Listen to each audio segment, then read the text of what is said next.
Welcome to Cineights, where you get to know the best movies and series. Today's video is about the best movies about FBI agents. I hope you enjoy this video. Be sure to watch until the end. Please subscribe to the channel and like the video. The Silence of the Lambs 1991. There's not much to say about Jonathan Demme's 1991 film that hasn't been said already, but it absolutely set the bar for portrayals of FBI agents, most notably Jodie Foster as FBI trainee Clarice Starling, who is thrown into a terrifying game of cat and mouse with notorious killer Hannibal Lecter while hunting another killer, Buffalo Bill. Foster is simply stunning as Starling, a former small-town girl thrown into the deep end of violence and madness, expected to be able to compartmentalize what's going on without much instruction.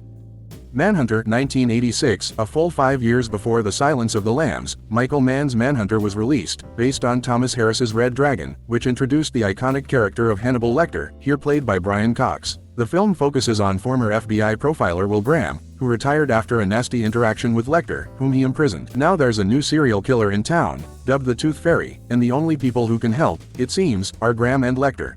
Preparation for the role, Peterson spent time with both the FBI Violent Crimes Unit and the Chicago PD, learning the toll that dealing with violent criminals takes on agents, and the result is a pretty magnificent film that took quite some time to be appreciated, but is finally getting its due as a grim, stylized cult classic.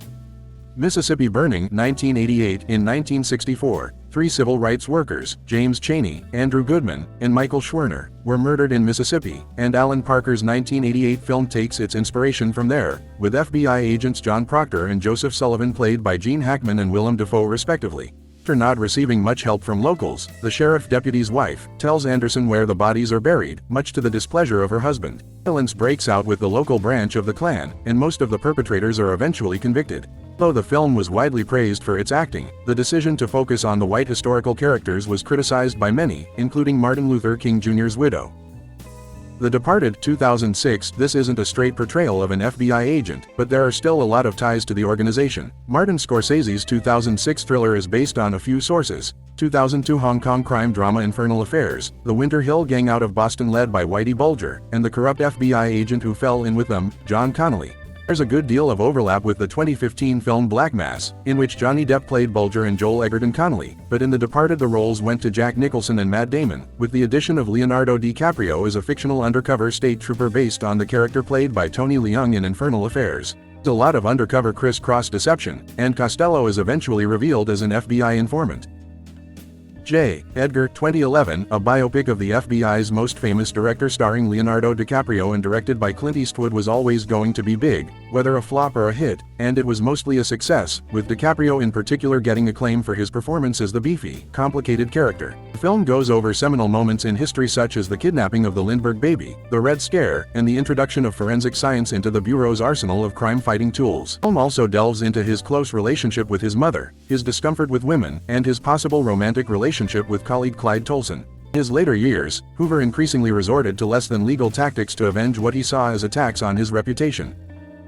American Hustle 2013. David O. Russell's 2013 film is a highly fictionalized version of the FBI's abscam sting operation of the 1970s and 80s, which involved the takedown of a number of government officials for bribery and corruption, mostly in New York, New Jersey, and Pennsylvania. Christian Bale and Amy Adams play con artists Irving and Sidney, who are caught by an FBI agent, who promises to let the pair go free if they can help him take down the mayor of New Jersey. The characters played by Bale, Adams, and Renner were all loosely based on actual players in the abscam sting, but loose cannon agents Richie DeMasso and Stoddard Thorson have no specific historical counterparts.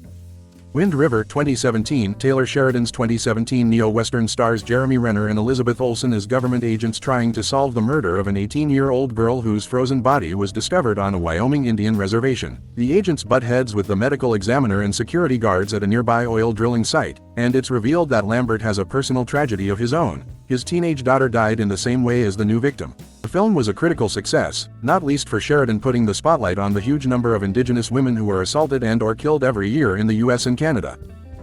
The Siege 1998. Denzel Washington and Tony Shalhoub starred in this 1998 action thriller as Special Agents Hubbard and Haddad, desperately trying to stem a series of terrorist attacks taking place in New York City. Much like real life after 9/11, law enforcement came down with terrifying harshness against the Arab American community, and Haddad's son is one of many arrested. Bruce Willis plays Army General William Devereaux, who takes over once the president instigates martial law, and it's clear he is not the good guy. He nearly kills the FBI agents, who are definitely the good guys, but in the end martial law is revoked, Devereaux is arrested, and order is tidily reinstated.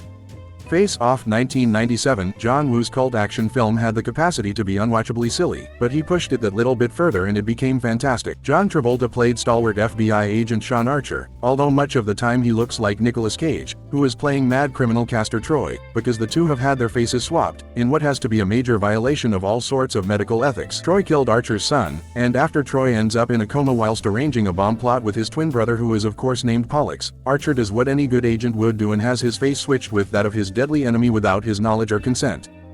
The FBI Story 1959. James Stewart starred in this 1959 drama that had a leg up over its competitors in the category of FBI movies. J. Edgar Hoover was a consultant. Not only did he tell the director Mervyn LeRoy, who was a friend, to act scenes in which he didn't approve of the Bureau's portrayal, but he also made a brief cameo and ensured that two agents were on set at all times. Stewart played Chip Hardesty, an agent who tells the story of his life with the FBI in flashback. He goes from a Knoxville government clerk flirting with Vera Miles to an inspired agent investigating the Klan in the South, to a more experienced field agent trying to take down the likes of Dillinger and Machine Gun Kelly.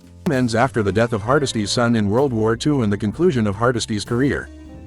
Point Break 1991. Clearly, this is one of your less truly factual FBI films, and that's because it's mostly about Patrick Swayze and Keanu Reeves surfing and jumping out of airplanes. Keanu is Johnny Utah, a newbie agent and former college football player paired up with Agent Angelo Pappas, played by Gary Busey, which really raises some eyebrows about the Bureau's hiring techniques. They're after a gang of bank robbers called the Ex-Presidents, so named for their penchant for wearing rubber face masks that look like former heads of state. Donnie Brasco 1997. Nominated for an Academy Award for Best Adapted Screenplay, Donnie Brasco was based on a memoir by Joseph Pistone, who was played in the film by Johnny Depp, an FBI agent who went deep undercover with the New York Bonanno crime family in the 1970s under the moniker Donnie Brasco. Posing as a jewel thief, Brasco ends up forging an uneasy friendship with hitman Lefty Ruggiero. Brasco's allegiances are twisted and torn as he tries to satisfy the FBI, Lefty, and his family without endangering anyone. Although Lefty ended up in jail and Brasco's family is still in witness protection.